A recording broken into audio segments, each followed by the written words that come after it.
وسیع و عریض اور سپرنگ ووڈس کے دل کی گہرائی میں ایک قدیم غار ہے جو اسرار میں ڈوبی ہوئی ہے اور وقت کے ساتھ بھول گئی ہے۔ کنویدنیتیوں نے اس کی جادوئی گہرائیوں اور انسان کی مخلوقات کے بارے میں بات کی جو کہ اندر سوئے ہوئے رازوں کی حفاظت کرتے ہیں۔ کہا گیا کہ داخل ہونے والے شاذ و نادر ہی واپس آتے ہیں۔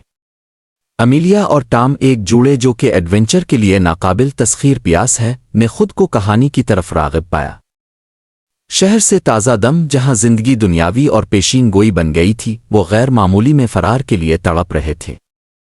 ہاتھ میں نقشہ اور آنکھوں میں جوش کی چمک کے ساتھ وہ خزاں کی صبح کی سنہری روشنی کے نیچے غار کی طرف روانہ ہوئے۔ جنگل پتوں کی سرسراہٹ اور شاخوں کے ذریعے سورج کی روشنی کے چنچل رقص کے ساتھ زندہ تھے۔ جنگل کے فرش پر روشنی اور سائے کا ایک موزیک ڈال رہے تھے۔ جیسے ہی وہ غار کے دروازے کے قریب پہنچے، ایک خوفناک خاموشی نے انہیں لپیٹ لیا۔ یہاں ہوا توقع کے ساتھ موٹی تھی اور درجہ حرارت ہر قدم کے ساتھ گرتا دکھائی دے رہا تھا۔ اندر غار وسیع اور گونجتی ہوئی تھی، اس کی دیواریں مدنیات سے چمک رہی تھیں جو بکھرے ہوئے ستاروں کی طرح ان کی ٹارچ کی شعاؤں کی عکاسی کرتی تھیں۔ امیلیا اور ٹام نے گہری کھوج کی، ان کی سرگوشیوں کو اندھیرے نے نگل لیا۔ وہ چمکتی ہوئی شبنم میں لپٹے اسٹالیکٹائٹس اور اسٹالگمائٹس کو دیکھ کر حیران رہ گئے۔ جیسے ہی وہ وہاں پہنچے جو غار کا دل لگتا تھا، ایک عجیب بات ہوئی۔ ایک نرم روشنی دور سرے سے چمکنے لگی، ایک چھپی ہوئی گزرگاہ کو ظاہر کرتی ہے جسے انہوں نے پہلے نہیں دیکھا تھا۔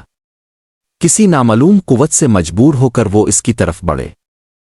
اچانک ہوا کا ایک جھونکا آیا اور ان کے نیچے کی زمین کانپ اٹھی۔ حیرت زدہ پھر بھی دلچسپی کے عالم میں انہوں نے گزرگاہ میں قدم رکھا اور خود کو کسی دوسرے کے برعکس ایک چیمبر میں پایا۔ یہ چمکتے ہوئے کرسٹل اور ایک پرسکون تالاب سے بھرا ہوا تھا جس نے ایک غیر دنیاوی نیلے رنگ کی چمک کو پھیلایا تھا۔ تالاب کے اندر تصاویر منظر عام پر آنا شروع ہوئیں جن میں ان کی زندگی کے ایک ساتھ کے مناظر دکھائے گئے، خوشی، جدوجہد اور محبت کے لمحات۔